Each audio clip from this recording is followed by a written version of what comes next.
Good afternoon everyone.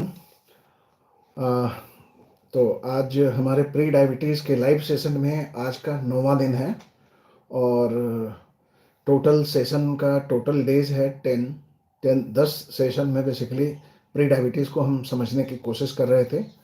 और इस 10 session में बेसिकली हमने बहुत चीज़ों को डिस्कस किया, बहुत अलग अलग तरीके के क्वेश्चंस को डिस्कस किया।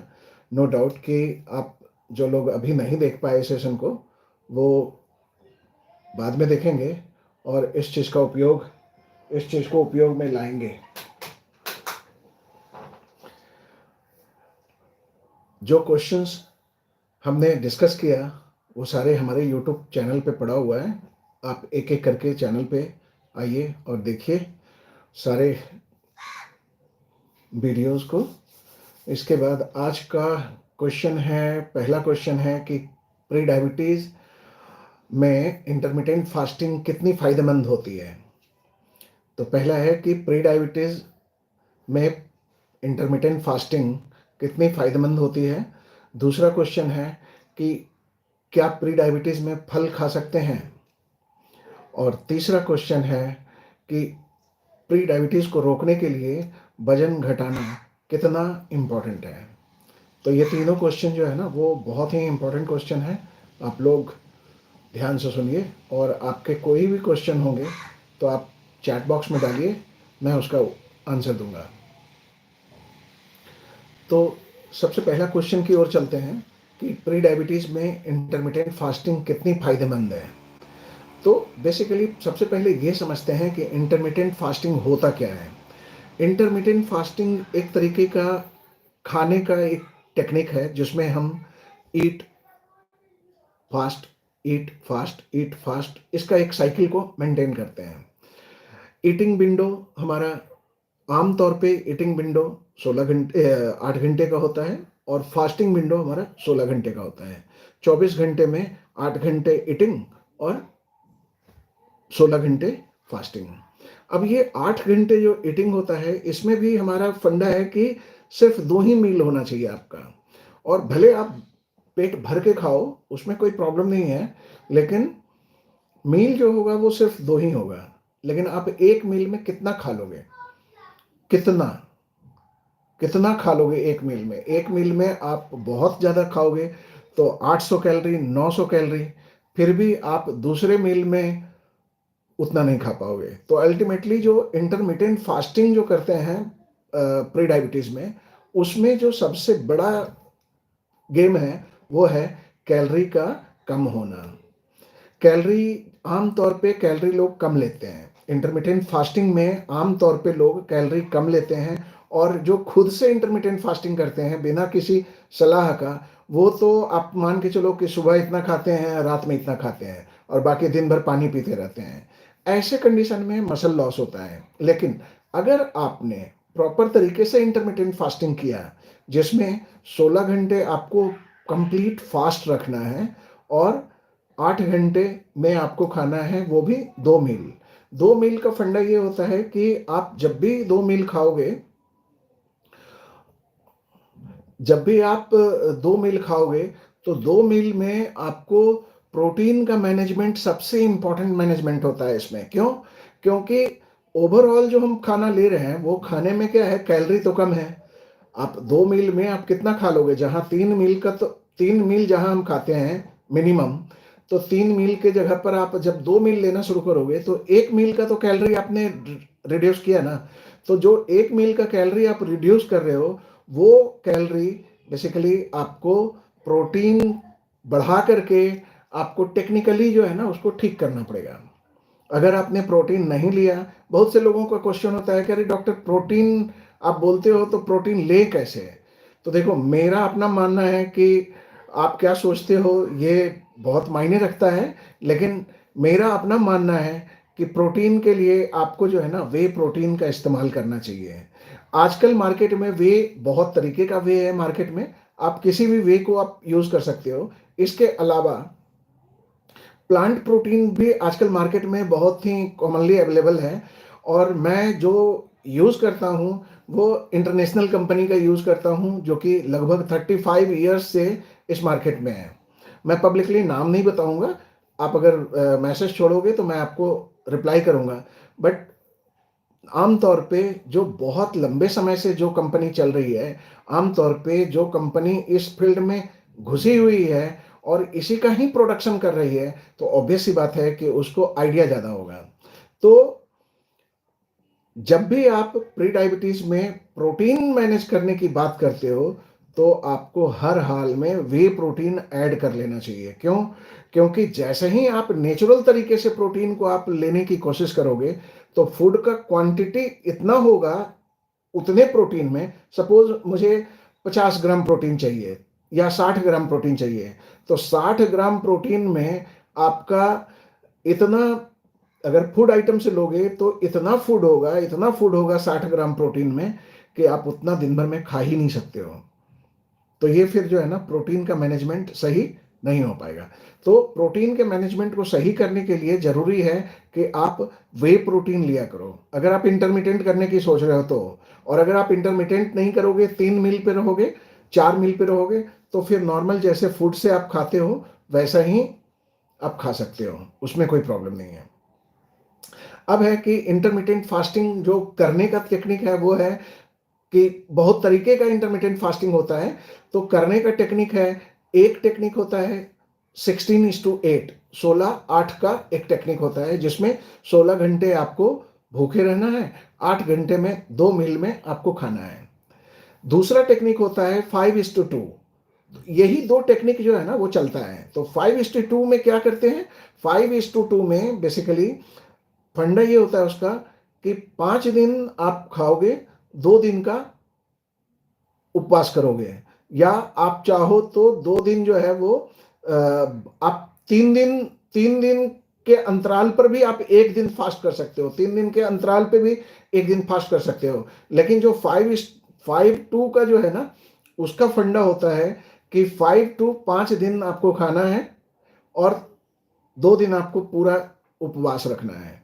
तो ये थोड़ा टफ होता है, ये सबके लिए पॉसिबल नहीं है, सब लोग नहीं कर सकते हैं 5:2। थोड़ा ऐसा फील होता है, थोड़ा हार्श फील होता है। लेकिन 16:8 जो है ना, ये काफ़ी चलन में है और काफ़ी अच्छा भी है। और इस तरीके से खाने से 3 चीज़ तो आपका पक्का 100% बेटर होगा। पहला, इंसुलिन रेजिस्टेंस, जो इंसुलिन ढंग से काम नहीं कर रहा है, जो इंसुलिन शुगर को मांसपेशियों तक नहीं भेज रहा है, इंटरमिटेंट फास्टिंग करने के बाद वो इंसुलिन मांसपेशियों में शुगर को भेजना शुरू कर देता है। तो ये एक बहुत बड़ा फायदा है ना, कि जो इंसुलिन शुगर को नहीं भेज पा रहा था, इंटरमिटेंट फास्टिंग जैसे ही आपने शुरू किया और आपका ये काम होना शुरू हो गया। तो ऐसे कंडीशन में विद्यासागर जी इतना अधीर मत होइए, अभी पहले मुझे आंसर देने दीजिए। I will answer your question also. तो आप परेशान मत होइए, आप क्वेश्चन लिख के छोड़िए, मैं आंसर दूंगा, आप निश्चिंत रहिए, मैं आंसर दूंगा। तो जब भी आप इंटरमिटेंट फास्टिंग करते हो, तो 16:8 का इंटरमिटेंट फास्टिंग करोगे तो आपके लिए ज़्यादा बेटर रहेगा। इसमें आपको ऐसी फीलिंग नहीं होगी कि आपके ऊपर टॉर्चर किया जा रहा है। लेकिन 5:2 में जो है ना, थोड़ा ऐसा फीलिंग होता है, क्योंकि 2 दिन तक आप कंप्लीट कुछ ना खाओ, तो फीलिंग जो है ना वो बहुत अच्छी वाली नहीं होती है। वो क्रेविंग जो होती है ना, तो अच्छा अच्छा नहीं फील होता है बाद में। लेकिन एक टाइम के बाद जो है ना, दोनों बेटर है। अगर सपोज 5:2 ही आपको करना है, आप 5 दिन खाओगे, 2 दिन फास्ट रखोगे, वो भी अच्छा है। आप अगर लंबे समय तक करने की ठान रहे हो और आपके अंदर स्ट्रॉन्ग डिटर्मिनेशन है कि no I will do it, तो दोनों अच्छा है। लेकिन एक बिगनर के लिए जो है ना, इंटरमिटेंट फास्टिंग 16:8 का बेटर होता है। क्योंकि आप प्लान ऐसे करो कि आपने फर्स्ट मील जो है आपने 12 बजे ले लिया, दूसरा मील आप 8 बजे ले लो। फर्स्ट मील अगर 12 बजे नहीं लेकर के आप अगर 10 बजे लेते हो, तो दूसरा मील आपको 6 बजे ले लेना है। तो इस तरीके से करके आप मैनेज कर सकते हो, और ये बहुत ही कारगर है प्री डायबिटीज में। तो 3 चीज पक्का ठीक होगा। पहला है इंसुलिन रेजिस्टेंस, दूसरा है प्री डायबिटीज में जो शुगर का अप डाउन हो रहा है वो, और तीसरा है डायबिटीज में शुगर का अप डाउन हो रहा है वो, और तीसरा बेसिकली प्री डायबिटीज और डायबिटीज तो सेम ही चीज कर रहा है ना, कि शुगर को मैनेज कर रहा है। तीसरा जो सबसे इंपॉर्टेंट चीज है वो है फैट लॉस। अब यहां पर क्वेश्चन उठता है कि फैट लॉस कैसे हो जाएगा? तो फैट लॉस इस कारण से होता है कि आप प्रोटीन को अगर आप अच्छे से मैनेज करोगे ना, तो आपका फैट निकलना शुरू होगा, ना कि मसल। अगर आपने प्रोटीन को अच्छे से मैनेज नहीं किया, अगर आपने भूखे रहना शुरू किया, लेकिन आप जो है वो चपाती खा के भूखे रहना शुरू किया और मीठे मीठे फ्रूट्स और सब कुछ कार्बोहाइड्रेट वाला खा करके आपने जो है ना इंटरमिटेंट फास्टिंग किया, अब मेरा यकीन मानो आपको इंटरमिटेंट फास्टिंग में जीरो रिजल्ट मिलेगा लॉन्ग टर्म में। क्यों? क्योंकि जब भी आप कार्बोहाइड्रेट बहुत ज्यादा लेते हो ना, तो आपका गट हेल्थ जो है वो पेट के अंदर की जो स्वास्थ्य, पेट के अंदर का जो हेल्थ है वो बेसिकली सही नहीं रहता है। तो उसके कारण से होगा क्या? उसके कारण से आपका गट हेल्थ अगर अच्छा नहीं है, तो गट से ही तो सारा कुछ हो रहा है। आप जो खा रहे हो तो गट में ही जा रहा है ना, वो तो पेट में ही जा रहा है। पेट अगर ठीक से उसको प्रोसेस नहीं किया, पेट ठीक से उसको अगर हैंडल नहीं किया, तो क्या होगा? आपका शुगर कंट्रोल हो सकता है कि थोड़े दिन के लिए कुछ बेटर हो जाए, लेकिन लॉन्ग टर्म में ये आपका बेटर नहीं होगा, आप वहीं फंसे रहोगे। हो सकता है फैट लॉस हो जाए थोड़ा बहुत, हो सकता है कि आपका जो है ना इंसुलिन रेजिस्टेंस भी थोड़ा बहुत ठीक हो जाए, लेकिन जैसे ही आप इंटरमिटेंट फास्टिंग से बाहर निकलोगे फिर से फूल जाओगे। क्यों? क्योंकि आपने प्रॉपर प्रोटीन का मैनेजमेंट नहीं किया। आपको मैं बार बार बोल रहा हूं कि सब कुछ छोड़ दो, कोई दिक्कत नहीं है, प्रोटीन को मत छोड़ना। प्रोटीन का मैनेजमेंट जो है ना, that is more more more more important. आप प्रोटीन को अगर आपने डिच किया, प्रोटीन को अगर आपने छोड़ा, तो सारा चीज गड़बड़ होगा। अब परेशानी कहां पे होती है? परेशानी होती है कि जो आपको क्रेविंग होगी ना, वो प्रोटीन खाने की क्रेविंग नहीं होगी। जो क्रेविंग होगी वो शुगर खाने की क्रेविंग होगी, अगर होती है तो शुगर खाने की क्रेविंग होगी। और दूसरा, आपको छना हुआ, तला हुआ, इस टाइप के आइटम्स को खाने की क्रेविंग होगी जिसके अंदर कार्बोहाइड्रेट हो। तो जब क्रेविंग भी होती है तो कार्बोहाइड्रेट की क्रेविंग होती है, और जब आपको डिच करना है तो आप प्रोटीन को डिच कर रहे हो। यही चीज जो लोग प्रोटीन को अच्छे से मैनेज कर लिए, जिसने प्रोटीन को प्रॉपरली मैनेज कर लिया, उसका इंटरमिटेंट फास्टिंग जो है ना, वो दुनिया का सबसे बेस्ट इंटरमिटेंट फास्टिंग होता है। अच्छा, यहां पर मैं एक चीज और बताऊं, मैंने वे प्रोटीन की बात बोली, तो वे प्रोटीन में एक चीज जो है ना, ये जानना जरूरी है। बहुत से लोग पैसे को कम खर्च करने के चक्कर में जो है ना, वो घटिया क्वालिटी का वे प्रोटीन ले लेते हैं। उसके कारण से उनको प्रॉब्लम होती है, और वो फिर जो है ना पब्लिकली अनाउंस करते हैं कि प्रोटीन जो है ना वो किडनी को खराब कर देता है। ऐसा नहीं है। आज तक हमने अपनी लाइफ में, आज तक इतने दिन से मैं काम कर रहा हूं, आज तक मैंने किसी भी पेशेंट को नहीं देखा कि किसी का किडनी खराब हो गया, या कोई ऐसा पेशेंट आया हो जो किडनी खराब लेके आया हो और उसने बताया कि वो वे प्रोटीन ले रहा था। ऐसा एक भी पेशेंट नहीं आया। हाँ, अगर आपने घटिया क्वालिटी के अगर प्रोटीन को आपने इस्तेमाल करना शुरू किया, तो आप यकीन मानो ये भी प्रॉब्लम है। ये भी प्रॉब्लम है। आजकल वेजिटेरियन वाले प्रोटीन भी हैं, आजकल मिल्क वाले प्रोटीन है, बहुत तरीके का प्रोटीन है। आप कुछ भी ले लो, सब काम करेगा, सब काम करेगा। हाँ, किसी का एफिकेसी थोड़ा ज्यादा होगा, किसी का एफिकेसी कम होगा, बट हमेशा जो है ना ब्रांड का ख्याल रखना चाहिए, क्योंकि जो ब्रांड इसके ऊपर पूरा रिसर्च करके इसी में लगा हुआ है, पूरी जिंदगी 35 साल से इसमें लगा हुआ है, वो ब्रांड तो ऑब्वियस ही बात है ना कि उसने काफी रिसर्च करके यहाँ तक पहुंचा है, और वो बेटर क्वालिटी प्रोवाइड कर रहा होगा। नहीं तो यूएस का आप जानते हो, यूएस में क्या है कि अगर आपने गलत आइटम प्रोवाइड कर दिया किसी को, और अगर उसको हेल्थ कंडीशन गड़बड़ हुआ कुछ भी, तो आपको जेल ही नहीं, हो सकता है फांसी भी हो जाए। तो रूल्स बहुत रेस्ट्रिक्टेड हैं और बहुत ज़्यादा सख्त है। अब इंडिया की तरह नहीं है। इंडिया में रूल्स जो है ना, कोई रूल्स नहीं है। इंडिया में 6 महीने का कोर्स करके डाइटिशियन भी बनते हैं लोग, और वो बेधड़क लो कैलोरी डाइट प्रोवाइड करते हैं, प्रिस्क्राइब करते हैं। ऐसा करना सही नहीं है। आप अगर लो कैलोरी डाइट लेकर के अगर आप इंटरमिटेंट फास्टिंग करोगे ना, लो प्रोटीन डाइट लेकर के अगर आप इंटरमिटेंट फास्टिंग करोगे ना, तो ये आपको 100% प्रॉब्लम क्रिएट करेगा लॉन्ग टर्म में। प्रॉब्लम क्या होता है? सबसे पहला प्रॉब्लम होता है गॉल ब्लैडर का स्टोन, दूसरा प्रॉब्लम होता है किडनी का स्टोन, तीसरा प्रॉब्लम होता है रिकरेंट पेट में अल्सर बन जाना। तो ये सब प्रॉब्लम जो है ना वो बहुत ही खराब प्रॉब्लम है। अगर आप बहुत कम खाना खा करके और बहुत लो कैलोरी लेकर के, बहुत ही खराब क्वालिटी का खाना लेकर के अगर आपने वेट लॉस किया, तो हड़बड़ी में कुछ मत करिए, करिए इत्मीनान से करिए। जब भी करिए तो टाइम लेकर करिए और बढ़िया से पढ़ते हुए करिए। थोड़ा सा समझिए, चीज़ों को समझिएगा, आगे बढ़िएगा तो आपको बेनिफिट होगा। इंटरमिटेंट फास्टिंग से बेनिफिट क्या होता है?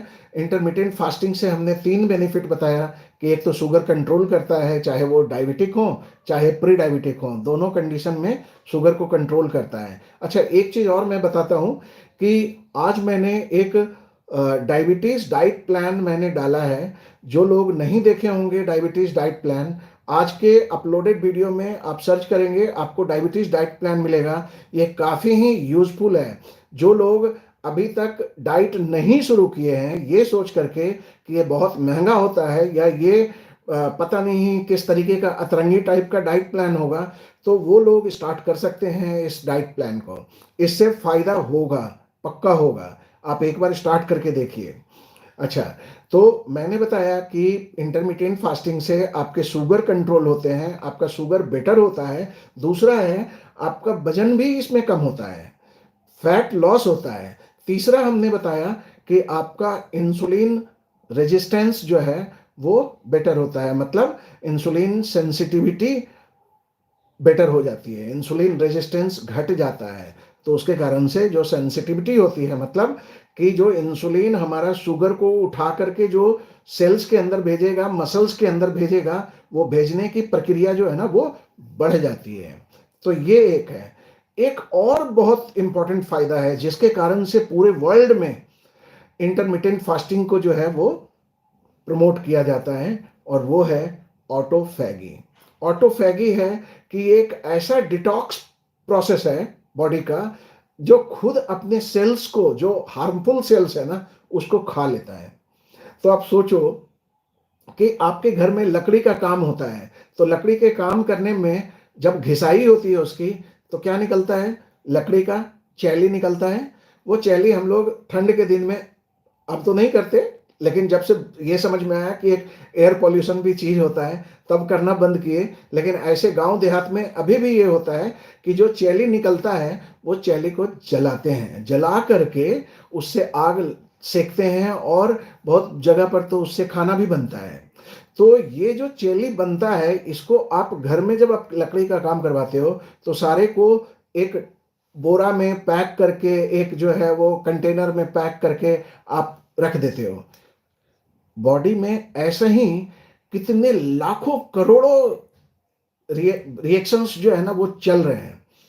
तो ये जो लाखों करोड़ों से जो रिएक्शंस हो रहे हैं, इससे जो चीज निकल रहा है बाहर, फालतू आइटम, बाई प्रोडक्ट, उसको कौन निकालेगा? उसको निकालने वाला कोई प्रॉपर प्रोसेस नहीं होता है। ये वही प्रोसेस है ऑटोफैगी, जिसमें बॉडी उस चैली टाइप के चीजों को जो है ना वो निकाल देता है। कितना है ना मजेदार। अगर आप इंटरमिटेंट फास्टिंग, लेकिन इंटरमिटेंट फास्टिंग ऐसा नहीं है कि आप जो है ना 5 दिन किए और उसके बाद बोल रहे हैं कि अरे इसमें तो कुछ फायदा तो समझ में नहीं आ रहा है। 5 दिन में कुछ भी फायदा नहीं होगा। You have to do for at least 1 year. आप 1 साल तक अगर आपने प्रॉपर, 1 साल तक अगर आपने अच्छे तरीके से, अगर आपने इंटरमिटेंट फास्टिंग किया, प्रॉपर प्रोटीन को मैनेज करते हुए, काया पलट हो जाएगा। 100% काया पलट हो जाएगा। करके देखिए। मैं तो जस्ट आपको आइडिया दे रहा हूं। क्या है कि मैं यही सब टेक्निक लगा के मैं लोगों को ठीक करता हूं, इसके बदले में पैसे भी लेता हूं, लेकिन मैं आपको फ्री में बता रहा हूं। आप करके देखिए, आप करके देखिएगा, आपको खुद ब खुद रिजल्ट मिलेगा, और आप खुद बताएंगे कि हाँ डॉक्टर साहब, पहले मेरा कंडीशन ये था, मैं पहले ऐसा दिखता था, अब मेरा कंडीशन ऐसा है और अब मैं ऐसा दिखता हूं। आपके ब्लड नंबर्स जो है ना, ब्लड पैरामीटर्स जो है ना, वो इतने अच्छे हो जाते हैं ओवर द टाइम कि आप एक्सपेक्ट ही नहीं करते हो। हाँ, कुछ पैरामीटर्स है जो ब्लड में आपको बढ़ा हुआ मिलेगा, जैसे लो डेंसिटी लाइपोप्रोटीन एलडीएल थोड़ा बढ़ जाता है। क्यों? क्योंकि जब आप इंटरमिटेंट फास्टिंग करते हो या जब आप कीटो डाइट करते हो या आप जब लो कार्बोहाइड्रेट डाइट करते हो या वैसा कोई भी डाइट करते हो जिसमें शुगर को कम करना होता है, तो आमतौर पे जो फैट सेल्स हैं जिसके अंदर फैट जमा है हमारे शरीर में, वो फैट सेल स्क्वीज होता है, उससे जो है ना निचोड़ करके उसका फैट को निकाल दिया जाता है, जिसके कारण से जब पूरे शरीर का फैट सेल्स निकालना शुरू करेगा तो एलडीएल बढ़ जाता है ना, एलडीएल वहीं पर बैठा हुआ रहता है ना, तो इसी कारण से एलडीएल बढ़ जाता है। अब एलडीएल ये जाएगा कैसे? और ये खतरनाक तो नहीं है? नहीं, ये एलडीएल खतरनाक नहीं है। ये एलडीएल जो है वो आपका जैसे ही आप करते रहोगे तो फैट सेल्स जो है वो धीरे धीरे एग्जॉस्ट तो होगा ना, उसमें धीरे धीरे फैट सेल्स खत्म होंगे ना, एलडीएल जो अंदर पड़ा हुआ था उसकी मात्रा तो धीरे धीरे कम होगी ना, तो बॉडी उस एलडीएल को जो ब्लड में घूम रहा है उस एलडीएल को बॉडी क्या करेगा? मेटाबोलाइज करना शुरू करेगा, उसको यूज करना शुरू करेगा बॉडी अपने एनर्जी सोर्स के लिए। तो उससे क्या होगा? उससे आपका एलडीएल धीरे धीरे धीरे धीरे सब खत्म हो जाएगा। तो आपको परेशान होने की जरूरत नहीं है। जब भी आप इंटरमिटेंट फास्टिंग करोगे, जब भी आप कीटो डाइट करोगे, जब भी आप लो कार्बोहाइड्रेट डाइट करोगे, एलडीएल या ट्राइग्लिसराइड्स ये दोनों थोड़ा बढ़ सकता है, तो डरने की जरूरत नहीं है। अब क्या है कि ऑटोफैगी को अगर आप करने पे मजबूर कर दिए बॉडी को कि नहीं ऑटोफैगी हो, तो ये पता है ये कितना बड़ा चीज आप जो है ना बिना पैसे के आप जो है वो बेटर कर ले रहे हो। ऑटोफैगी एक अपने आप में एक बहुत बड़ा प्रोसेस है जिससे आपका शरीर धीरे धीरे धीरे धीरे जो है ना वो बचपन की तरफ जाना शुरू होगा। आप सपोज जितने ईयर्स के हो ना, कम से कम आप 5 से 7 साल 10 साल आप यंग दिखोगे। तो ऑटोफैगी मतलब खुद के शरीर के अंदर से खुद के हानिकारक चीज को खा लेना, दैट इज ऑटोफैगी। कितना मजेदार है। तो आप एक बार करिए इंटरमिटेंट फास्टिंग, और अगर आप प्री डायबिटिक में फंसे हुए हैं, प्री डायबिटीज आपको बहुत दिन से परेशान कर रहा है, तो ये डॉक्टर आपको फ्री में एडवाइस दे रहा है, मुफ्त एडवाइस दे रहा है कि आप इंटरमिटेंट फास्टिंग करिए, इट विल हेल्प यू। और जब भी फायदा होता है ना तो प्लीज आकर के कमेंट में जरूर लिख देना, इस वीडियो को सेव कर लेना, कमेंट में आके जरूर से लिख देना। और जब आप शुरू करने जा रहे हो इंटरमिटेंट फास्टिंग तो अपना HbA1c इसमें जरूर से लिख दो, अपने कमेंट बॉक्स में HbA1c लिख के जाना, ताकि मुझे रिकॉर्ड रहे कि हाँ एक आदमी था जिसका HbA1c इतना था और इसका इतना हो गया with the help of intermittent fasting and proper balanced diet. अब इसके बाद है कि बहुत लोग जो है इंटरमिटेंट फास्टिंग करते हैं तो सिर्फ खाने के प्रोसेस पे ध्यान देते हैं। यहां पर भी सेम है कि आप चूंकि दो ही मील खा रहे हो, तो आप ये श्योर करो, बिल्कुल श्योर करो कि आप प्रॉपर तरीके से पानी का इंटेक लोगे, क्योंकि आपने फाइबर डाला और फाइबर डाल के अगर आपने प्रॉपर पानी नहीं पिया तो होगा क्या? पूरा सिस्टम अंदर से चोक हो जाएगा। तो कॉन्स्टिपेशन की प्रॉब्लम जो है ना वो परसिस्ट करेगी और गैस बहुत बनेगा। तो इस चीज से निपटारा किसी दवाई से नहीं होगा, इस चीज का निपटारा सिर्फ और सिर्फ पानी से होगा। आप प्रॉपर पानी पीना शुरू करोगे ना तो धीरे धीरे धीरे धीरे जो बैकलॉग है वो बैकलॉग छटना शुरू होगा, और जो भी स्टूल इधर उधर चिपका हुआ है आंत के अंदर वो सब धीरे धीरे निकल जाएगा। शुरुआती दौर में आपको कुछ परेशानी हो सकती है, तो परेशानी होगी तो आप चैट में कमेंट करेंगे तो मैं आंसर कर दूंगा, उसमें कोई प्रॉब्लम नहीं है। लेकिन बिल्कुल मजबूती के साथ, बिल्कुल सेल्फ डिटर्मिनेशन के साथ जो है ना वो प्रॉपर शुरू करो। शुरू करोगे तभी चीजें बदलेगी, नहीं तो आज तक कभी भी कोई भी चीज बैठे रहने से कभी नहीं बदलती है। उसके लिए जब तक आप लगोगे नहीं, जब तक आप उसके लिए मेहनत नहीं करोगे, तब तक नहीं बदलती है। अरे इवन इतना छोटा बच्चा जो जन्म लेता है उसको भी माँ के स्तन से लगाया जाता है, क्यों? ताकि वो मिल्क को सक कर सके। तो सकिंग का जो प्रोसेस है बच्चे का, उसके लिए ये बहुत बड़ा काम होता है।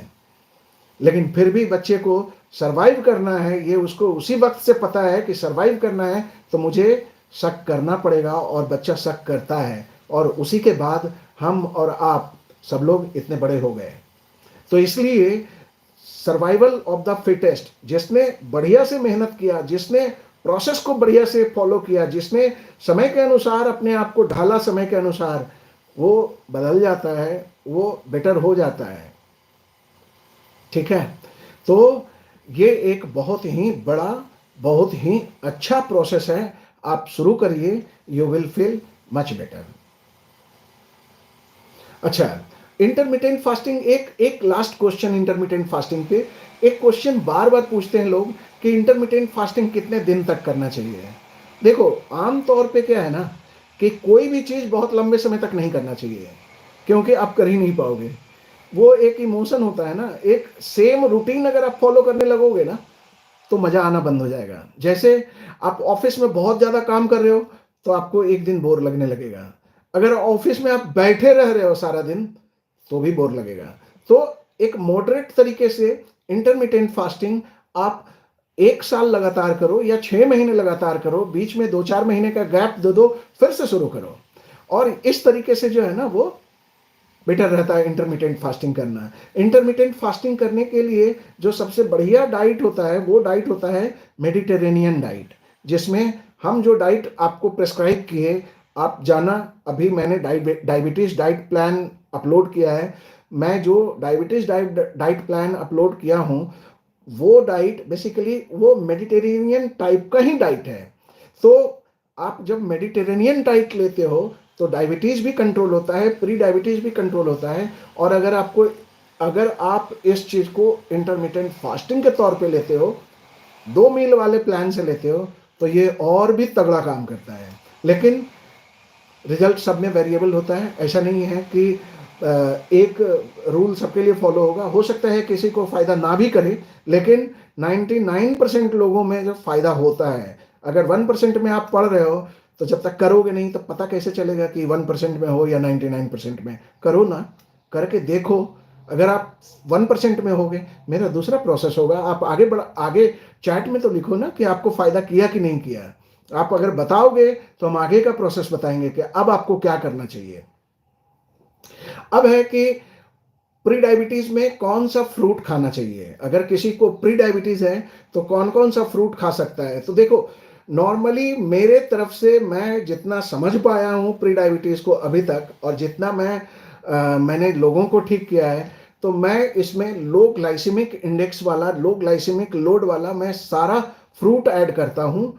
उसमें कोई प्रॉब्लम नहीं होती है। इन केस आपको सिर्फ लो ग्लाइसेमिक इंडेक्स वाला फ्रूट नहीं पसंद है, आपको लग रहा है कि थोड़ा हाई ग्लाइसेमिक इंडेक्स वाला फूड भी मुझे चाहिए होगा, थोड़ा शुगरी फ्रूट भी चाहिए होगा, तो आप क्वांटिटी को कम करके आप थोड़ा बहुत बीच बीच में लोगे, इससे प्रॉब्लम नहीं होगी।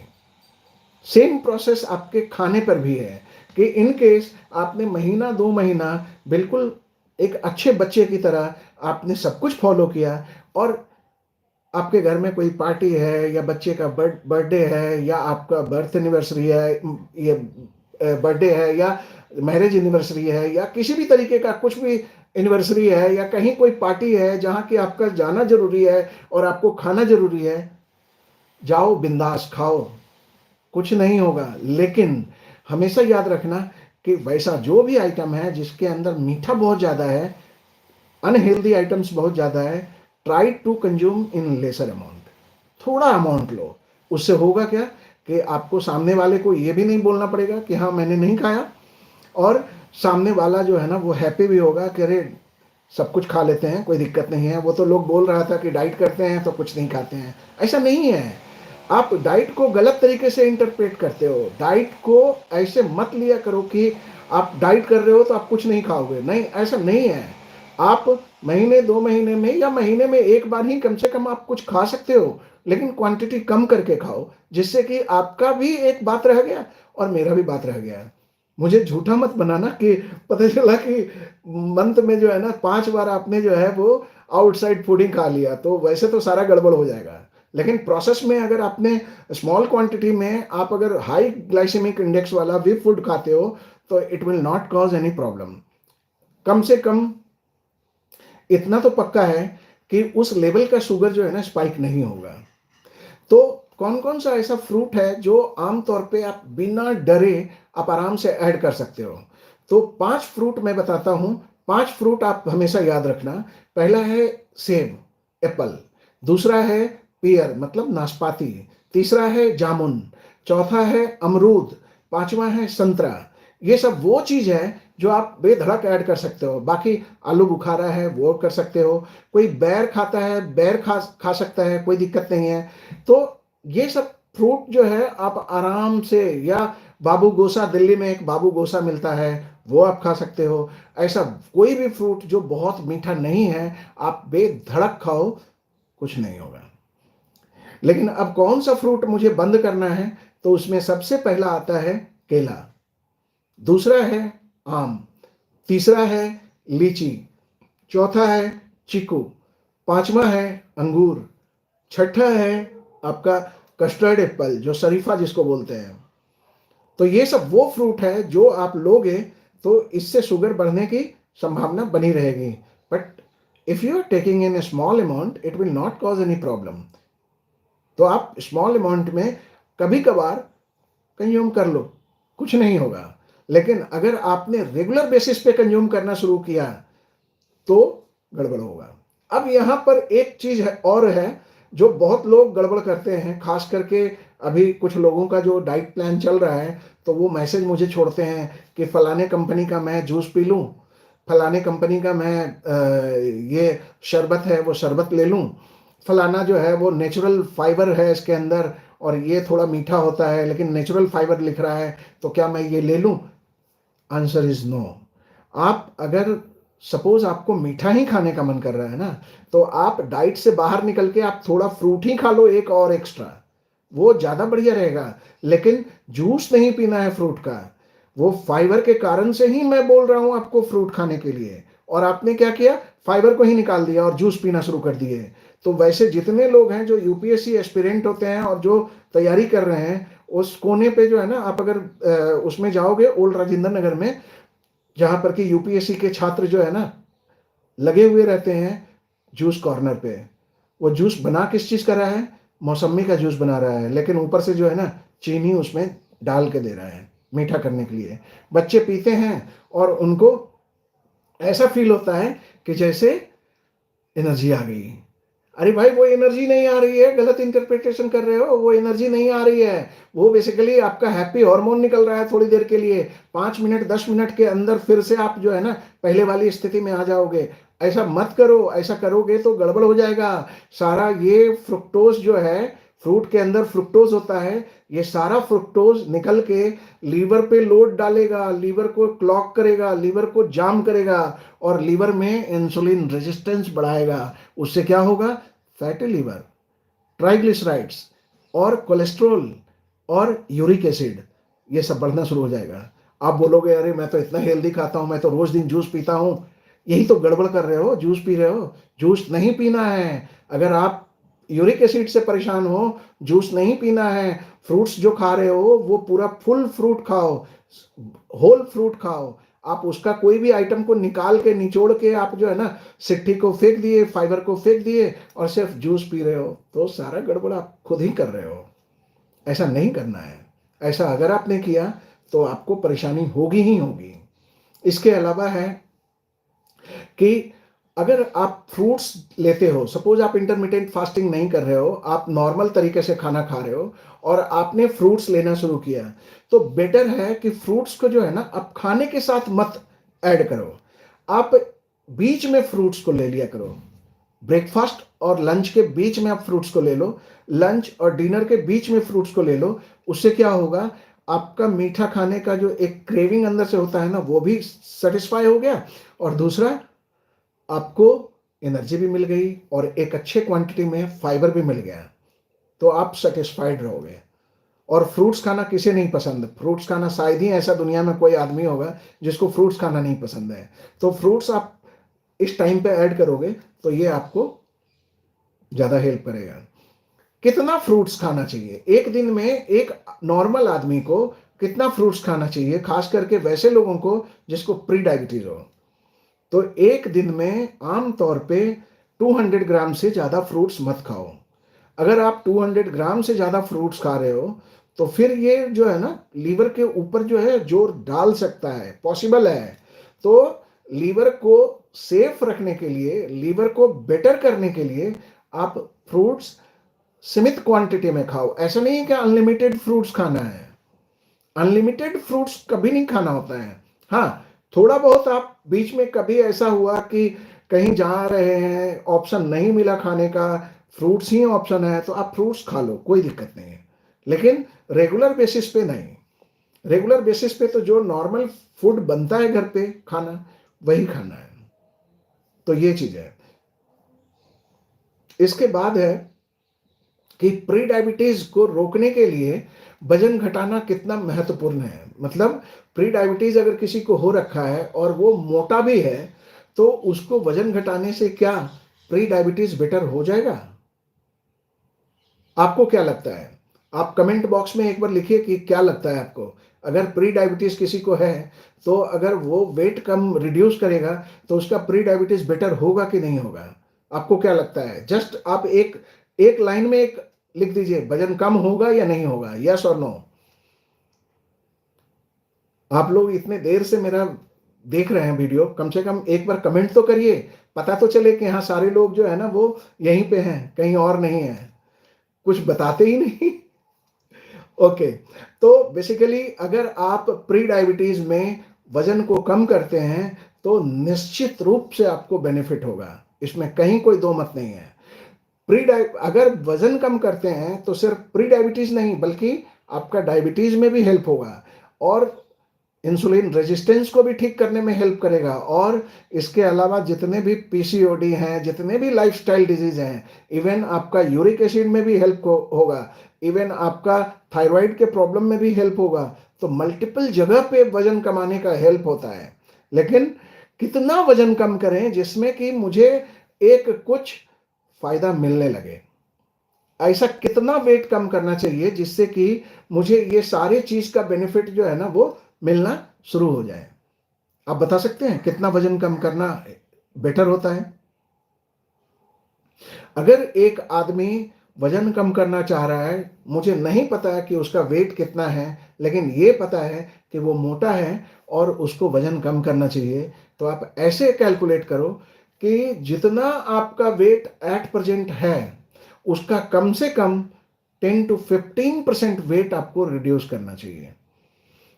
आप कितना कितना थे वो मैटर नहीं है, कितना बनना है वो मैटर नहीं है। मैटर है कि अभी आप जितने पे हो उसका कम से कम 15% जो है ना वो टारगेट रखना है आपको रिड्यूस करने का। जब आप 15% रिड्यूस करोगे तो आपका बेनिफिट क्या क्या होगा? इंसुलिन रेजिस्टेंस बेटर होगा, आपका शुगर कंट्रोल बेटर होगा, तो प्री डायबिटीज बेटर होगा, प्री डायबिटीज कंट्रोल होगा, थायराइड की प्रॉब्लम कंट्रोल में आती है, लीवर की प्रॉब्लम कंट्रोल में आती है। अभी थायराइड और लीवर का कनेक्शन मैं एक दिन समझाऊंगा कि कैसे कैसे काम करता है। तो मिनिमम आपको जो है वो वेट लॉस जो करना है वो है 10 to 15%। तो अगर ऐसे आप मान के चलो कि अगर कोई आदमी 100 किलो का है तो उसको 100 किलो के जगह पर उसको कम से कम 15 से 20 किलो, आप 15 किलो भी कम से कम करो, 10 से 15 किलो कम से कम रिड्यूस करना चाहिए उसको। तो उसको एक बहुत ही अच्छा बॉडी के अंदर खुद ब खुद जो है ना वो डिफरेंस दिखने लगेगा। तो 10 to 15% का फॉर्मूला जो है ना याद रखिएगा कि फर्स्ट टारगेट आपका 10 to 15% हुआ, सेकंड में फिर 10 to 15% आप रखिए, थर्ड में फिर 10 to 15% रखिए, और ऐसे कर करके जो है ना आप वेट लॉस करिए। इसमें आपको बेनिफिट जो है ना वो लॉन्ग लास्टिंग मिलेगा। और आप अगर इसके साथ इंटरमिटेंट फास्टिंग अगर आपने ऐड कर दिया तो आप तो बस समझ लो कि आपको और कुछ नहीं चाहिए। This is this is last treatment, सबसे best treatment and last treatment, इससे बढ़िया तो कुछ नहीं होगा। अब इसके बाद क्या है कि अगर कोई वेट लॉस करता है तो एक तो प्री डायबिटीज ठीक हुआ, डायबिटीज ठीक हुआ, और क्या ठीक होगा, इंसुलिन रेजिस्टेंस बेटर होगा। इंसुलिन रेजिस्टेंस बेटर होगा तो ऑब्वियस ही बात है कि आपका मोटापा भी कम होगा, और मोटापा कम होगा तो आपका हार्ट डिजीज होने की संभावना कम हो जाएगी। आपका मेटाबॉलिज्म बेटर होगा तो आपके हाई हाई ब्लड प्रेशर नहीं डेवलप होगा। तो मल्टीपल चीज है जो आपको इसमें बेनिफिट होता है। आपको सिर्फ जो है ना अंदर से ये इच्छा होनी चाहिए कि yes I will do, I will do.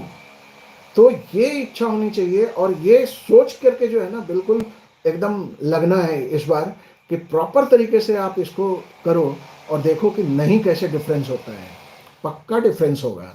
और जो प्रोटीन बिना लिए हुए इंटरमिटेंट फास्टिंग करते हैं उनके लिए तो खैर कुछ किया नहीं जा सकता है, क्योंकि उनको प्रॉब्लम होगी ही होगी। तो बहुत से लोग जो बिल्कुल भी पैसे नहीं खर्च करना है और बिल्कुल भी इस मूड में है कि चाहे कुछ भी हो जाए पैसे खर्च नहीं करना है, जो भी है वो वैसे ही घर के खाने से ही लेंगे, पैसे खर्च करके कुछ भी नहीं करेंगे, तो ये सोचना बिल्कुल गलत है। अगर ज़रूरत है तो आप वे प्रोटीन लो प्रॉपर तरीके से, आप अच्छी कंपनी का प्रॉपर तरीके से आप वे प्रोटीन मॉर्निंग इवनिंग 2 स्कूप ज़रूर से लिया करो। तो एटलीस्ट 2 स्कूप से आपको कम से कम 50 ग्राम प्रोटीन जो है ना मिल जाएगा। बाकी आप जो खाने से ले रहे हो वो खाने से लेते रहो, तो जो खाने से मिलेगा मिलेगा, बाकी इधर से 50 ग्राम प्रोटीन जो है ना वो आपको नेचुरली वे प्रोटीन के थ्रू मिलता जाएगा। आजकल वे प्रोटीन बहुत तरीके का आ गया है ना, तो डरने की भी जरूरत नहीं है। आप अच्छे कंपनी का वे प्रोटीन जो है वो प्लांट प्रोटीन ले लो। आजकल प्लांट प्रोटीन भी 28 ग्राम 30 ग्राम प्रोटीन का आ गया मार्केट में, तो आप वो सभी ले सकते हो। लेकिन हमेशा जो है ना उसका ऑथेंटिसिटी को चेक कर लेना, क्योंकि मेरी तो कोई कंपनी है नहीं कि मैं आपको गारंटी दे करके मैं बताऊं कि ये कंपनी का ले लो। लेकिन आप अगर अच्छे कंपनी का लेते हो जो 30 साल 35 साल से इस फील्ड में काम कर रहा है, तो ऑब्वियस सी बात है कि आपका जो है ना वो धोखा खाने का चांस बहुत ही कम होगा। तो यही है। तो वेट लॉस करने के लिए जो सबसे बेस्ट तरीका होता है, आप इंटरमिटेंट फास्टिंग ऐड करो, साथ में प्रोटीन के मैनेजमेंट को ठीक करो, और चाहे दुनिया इधर से उधर क्यों ना हो जाए, मीठा नहीं खाना है तो नहीं खाना है। और मीठा में क्या क्या छोड़ना है और या बाहर के आइटम में क्या क्या छोड़ना है, मैं बार बार बोलता हूँ, फिर बोल रहा हूँ, वो है चीनी, गुड़, हनी, शक्कर, खांड, भूरा, मिश्री, लुकुमदाना, रावा, बतासा, बर्फी, पेड़ा, pizza, burger, cold drinks, ice cream, मैदा, मोमोज, बिस्किट, गुजिया, सोनपापड़ी, चिप्स, कुरकुरे, मुरमुरे, कुरकुरे, टुटुरे, सब कुछ जितना भी इस लिस्ट में आएगा ना जो मीठा है ना वो सब कुछ डाल दो। तो जैसे ही आप 100% मीठा बंद करते हो ना, तो आपको एक टाइम के बाद आपको खाने का मन खुद ब खुद जो है ना वो कम हो जाता है। जैसे ही आप मीठा थोड़ा थोड़ा बीच बीच में लेते रहते हो ना, तो आपकी क्रेविंग जो है ना वो चलती रहती है। तो क्रेविंग को पूरी तरह से खत्म करने के लिए बहुत जरूरी है कि मीठा 100% बंद कर दो। आप 100% बंद करोगे तो क्रेविंग अपने आप over the time craving better हो जाएगी। और अगर आपने नहीं लिया, आपने नहीं बंद किया और यही चल रहा है, तो एक टाइम के बाद जो है ना प्रॉब्लम आने लगेगा। तो बस इतना ही है क्वेश्चन। विद्यासागर जी का क्वेश्चन है, share some more winter season raw fruits for gall bladder, chronic cholesterol, stone, liver health issues.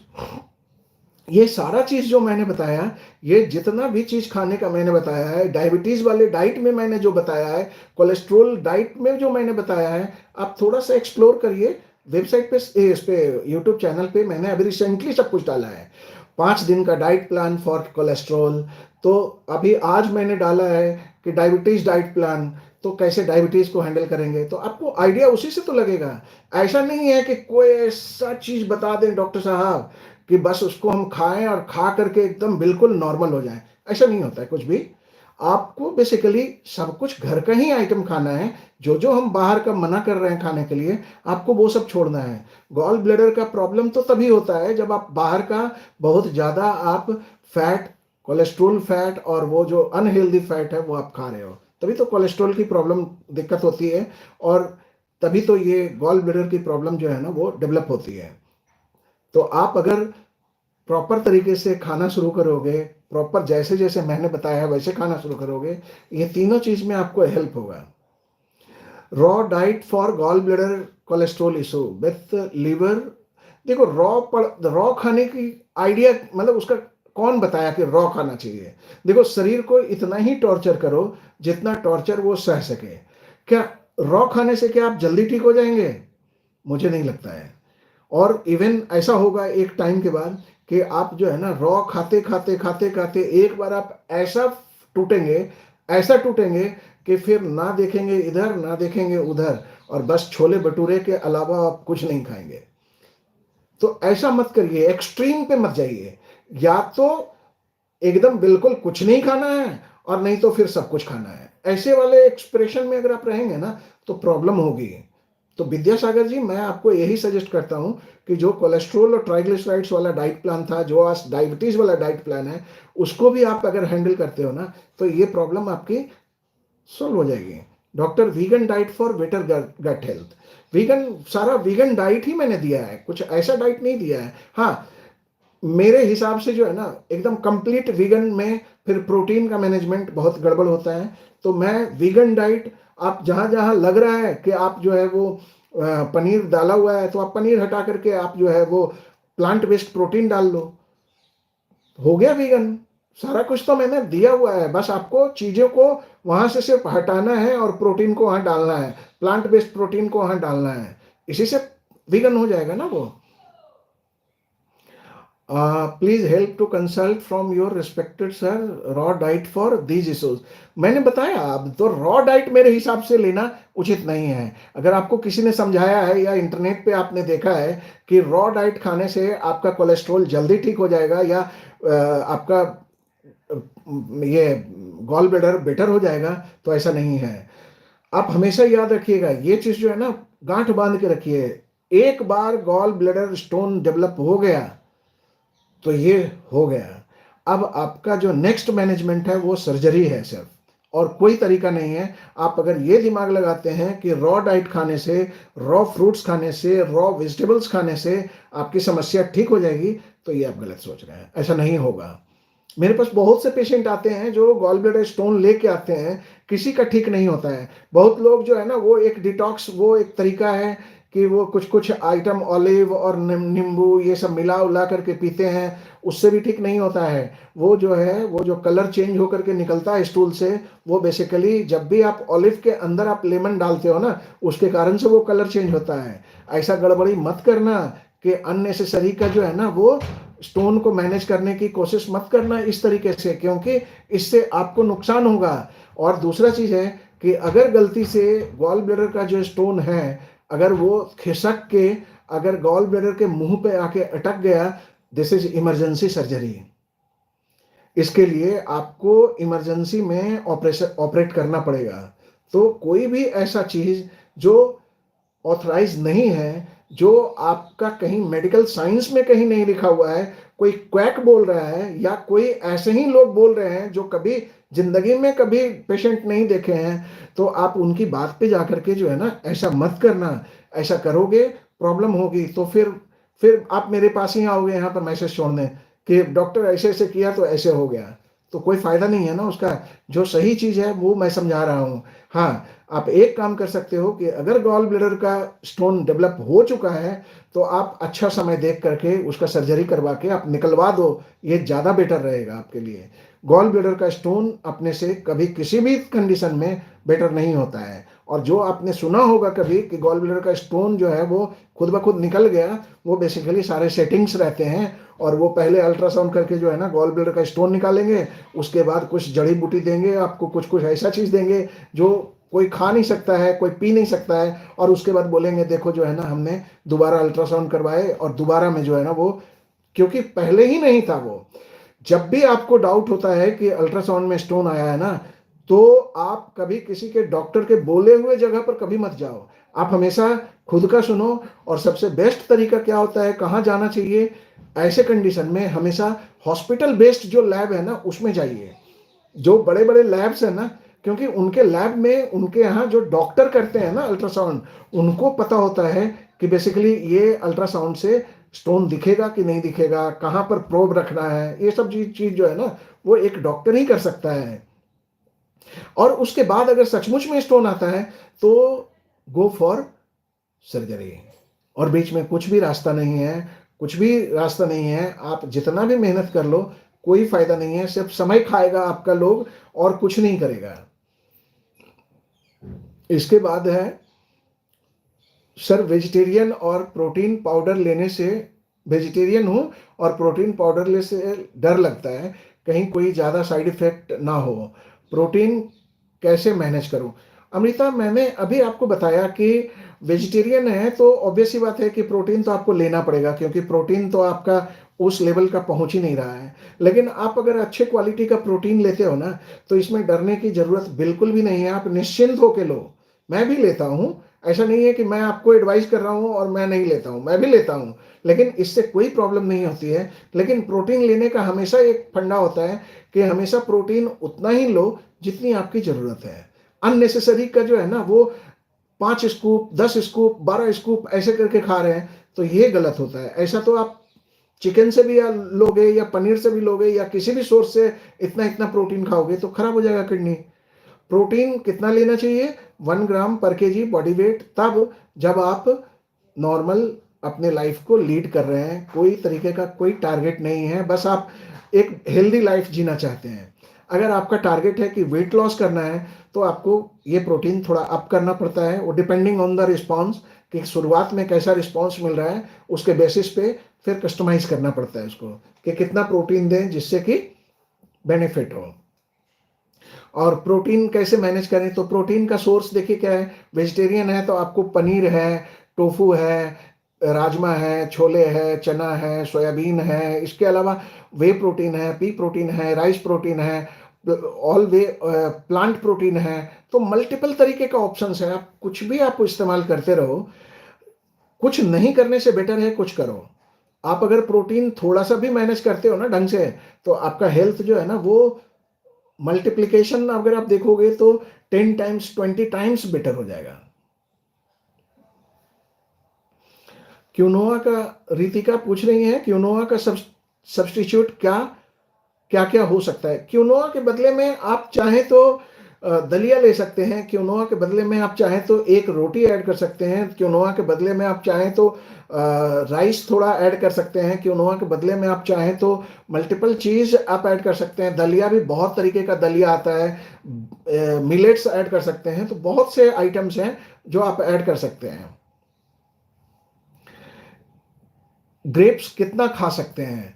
Grapes देखो क्या है कि ग्रेप्स जो है वो है थोड़ा शुगर उसके अंदर होता है, तो ग्रेप्स आप थोड़े क्वांटिटी में खाओ। लेकिन क्वांटिटी क्या है ना, देखो 100 ग्राम ग्रेप्स में लगभग मान के चलो कि अराउंड 18 से 20 ग्राम, 18 ग्राम 16 ग्राम ऐसे कार्बोहाइड्रेट होता है। तो आप अगर उसको 10 12 पीस अगर आप लेते हो तो मेरे ख्याल से उतना ज़्यादा कोई प्रॉब्लम नहीं होगी। ग्रेप्स को हमेशा जो है ना वो जैसे आप सपोज कि फ्रूट्स आपने काट के रखा है, उसमें आप बीच बीच में ग्रेप्स 2 4 5 10 रख दो, तो क्या है कि हमने अलग अलग तरीके का सलाद खाया, एक ग्रेप्स खा लिए। तो जब आप फाइबर के साथ मिक्स करके आप ग्रेप्स खाओगे ना तो उस ग्रेप्स का इफेक्ट जो है ना वो कम होगा, उस ग्रेप्स का इफेक्ट कम होगा और आप आराम से उसको मैनेज कर सकोगे। Vegan diet for gall bladder cholesterol stone मैंने बता दिया। थायराइड इशू विथ लीवर, तो थायराइड इशू विथ लीवर तो यही है ना कि देखो थायराइड जो है ना क्यों होता है कैसे होता है, क्योंकि ये बहुत ही शॉर्ट में बोलने वाला चीज़ नहीं है। इसके लिए पूरा एक थायराइड का जो है ना कैसे चलता है और लीवर के साथ कैसे कनेक्टेड है, मैं इसको एक दिन लाइव में ही मैं बताऊंगा। आप ज्वाइन करना, आप सब्सक्राइब करके रहने दो, और मैं जब बनाऊंगा इस पर मैं वीडियो करूंगा तो आपको नोटिफिकेशन जाएगा, तो आप एक बार ज्वाइन करना। मैं पूरा क्लियर कर दूंगा कि थायराइड में कैसे लीवर का प्रॉब्लम जो है ना कैसे थायराइड को अफेक्ट करता है या थायराइड का प्रॉब्लम लीवर को कैसे अफेक्ट करता है। Huge underweight issue diabetes liver, कहाँ से क्वेश्चन ला रहे हो? 2 kg low RBC issue, huge underweight issue, मुझे लगता है कि विद्यासागर जी आपको जो है ना एक बार कंसल्टेशन करने की ज़रूरत है। आप कहाँ कहाँ तो आप जो है गॉल ब्लैडर का स्टोन चल रहा है, कहाँ तो आपका जो है थायराइड की प्रॉब्लम चल रही है, अब अंडरवेट भी हो गए, डायबिटीज़ भी हो गए, लीवर का प्रॉब्लम है। बहुत ज़्यादा वेट 35 केजी। ये कौन है 35 केजी के कौन से पेशेंट हैं? आप अगर एक बार जो है ना आप मिलो बेटर रहेगा। आप एक बार जो है ना वो प्रॉपरली कंसल्ट करो, तो उस पर डिस्कस करेंगे, क्योंकि ऐसे ही हवा में तीर हम नहीं चला सकते हैं ना। अवधेश गुप्ता जी का क्वेश्चन है, सर मीठा पूरी तरह बंद कर देना तो क्या फ्रूट्स भी नहीं खा? नहीं नहीं नहीं, ऐसा नहीं है। फ्रूट्स का जो मीठा होता है ना उसमें बेसिकली फ्रुक्टोज ज्यादा होता है। फ्रुक्टोज लेना उतना बुरा नहीं है जितना कि ग्लूकोज। तो आप फ्रुक्टोज अगर आप लेते हो तो उसमें प्रॉब्लम नहीं होगी, बशर्ते कि फ्रुक्टोज भी जो है ना 200 ग्राम 250 ग्राम फ्रूट्स जो है ना डेली खाओ, और वो भी डिवाइड करके खाओ, कम से कम 2 पार्ट में खाओ, तो आपको प्रॉब्लम नहीं होगी। Vidyasagar, diabetes and serious liver health issues. तो मैंने बोला विद्यासागर जी एक बार जो है ना एक बार आप जो है वो जब इतना सीरियस है तो आप ऑनलाइन सिर्फ ऐसे मैसेज करने से कोई फ़ायदा नहीं होगा। बेटर होगा कि आपके प्रॉब्लम के हिसाब से प्रॉपरली हम आपको जो है ना प्रॉपरली एडवाइस कर दें। तो इसके लिए आपको एक बार या तो क्लिनिक पे आके मिलिए अगर आप दिल्ली में हैं तो, और नहीं तो फिर ऑनलाइन कंसल्टेशन करिए। ऑनलाइन कंसल्टेशन के लिए आप आराम से मेरा नाम सर्च कीजिए, डॉक्टर पंकज कुमार द्वारका दिल्ली, या डॉक्टर पंकज कुमार दिल्ली, तो आपको मैं मिल जाऊंगा। वहाँ पे आप कंसल्टेशन स्टार्ट करिए प्रैक्टो के ऊपर, और उसके बाद फिर हम लोग जो है ना एक बार डिस्कस कर लेंगे। कोई दिक्कत नहीं है, मैं डिस्कस कर दूंगा। Salads, veg etcetera, you are right sir, most welcome for diabetes. Okay, thank you sir. एक लेक्चर जीआरडी हाइपर एसिडिटी और पर भी करें प्लीज। हाँ बिल्कुल होगा, बिल्कुल होगा। लेकिन नेक्स्ट जो मेरा सेशन है वो इंसुलिन रेजिस्टेंस पे है, क्योंकि वो प्री डायबिटीज से मिलता जुलता चीज है। और इंसुलिन रेजिस्टेंस के कारण से ही फैटी लीवर होता है, प्री डायबिटीज होता है, डायबिटीज होता है, पीसीओडी होता है, ओबेसिटी होता है। मल्टीपल चीज इंसुलिन रेजिस्टेंस के कारण से होता है। तो एक बार पहले इंसुलिन रेजिस्टेंस कर लेंगे ना तो आपको बहुत चीज की क्लैरिटी हो जाएगी। उसके बाद फिर एक एक करके इंडिविजुअल टॉपिक्स पे करेंगे। लेकिन जो इंसुलिन रेजिस्टेंस का करेंगे, हो सकता है कि वो 1 घंटे का सेशन हो, और उसको हम कम उसमें सेशन में ठीक कंप्लीट करेंगे। 10 सेशन नहीं रखेंगे, हो सकता है 3 या 4 सेशन में कंप्लीट करेंगे इंसुलिन रेजिस्टेंस। तो आप अपने जितने भी ग्रुप सर्कल है, जहां भी व्हाट्सएप आप कर सकते हैं, जहां भी मेरे इस चैनल को आप डिस्ट्रीब्यूट कर सकते हैं, शेयर कर सकते हैं, प्लीज शेयर करिए। जितना ज़्यादा से ज़्यादा लोग जुड़ेंगे, जितने ज़्यादा से ज़्यादा लोगों की उपस्थिति होगी, अलग अलग क्वेश्चन आएगा, अलग अलग आंसर होगा, और आपको सुनने में भी मजा आएगा। और ये हेल्थ से रिलेटेड चीज़ सुनने में किसको बुरा लगता है? हो सकता है आपके फैमिली में किसी को हेल्प हो जाए, तो पता नहीं ना, आप अनजाने में किसी का हेल्प कर सकते हो, तो आप करो। और क्या, मैं तो यही बोलूँगा कि लोगों को शेयर करो, जितना आप शेयर करोगे उतना बढ़िया है। तो थैंक यू अवधेश जी, आपने थैंक यू लिख दिया। तो आई थिंक क्वेश्चन, आज तो काफ़ी क्वेश्चंस हो गए, तो आज का लाइव यहीं बंद करते हैं। फिर मिलते हैं कल के लाइव में। कल प्री डायबिटीज़ का अंतिम सेशन है, 10वां सेशन है। और आप लोगों के पास जो भी बचा खुचा क्वेश्चन रह गया होगा, जो आपको लग रहा है कि हाँ इसका आंसर मुझे चाहिए था, हम नहीं पूछ पाए, प्लीज़ आप जो है वो तैयार करके रखिएगा। मैं आपका ये सब क्वेश्चन का आंसर कल दूंगा। और जितने लोगों को शेयर करेंगे, 10वां सेशन बहुत ही बढ़िया होने वाला है, क्योंकि इसमें क्वेश्चंस और भी आएंगे और अच्छे टॉपिक पे डिस्कशन होगी। तो इसलिए कल बहुत लोगों को शेयर करिए चैनल, ताकि लोग ज़्यादा से ज़्यादा लोग उपस्थित हों इसमें। तब तक के लिए नमस्कार, मस्त रहिए, स्वस्थ रहिए।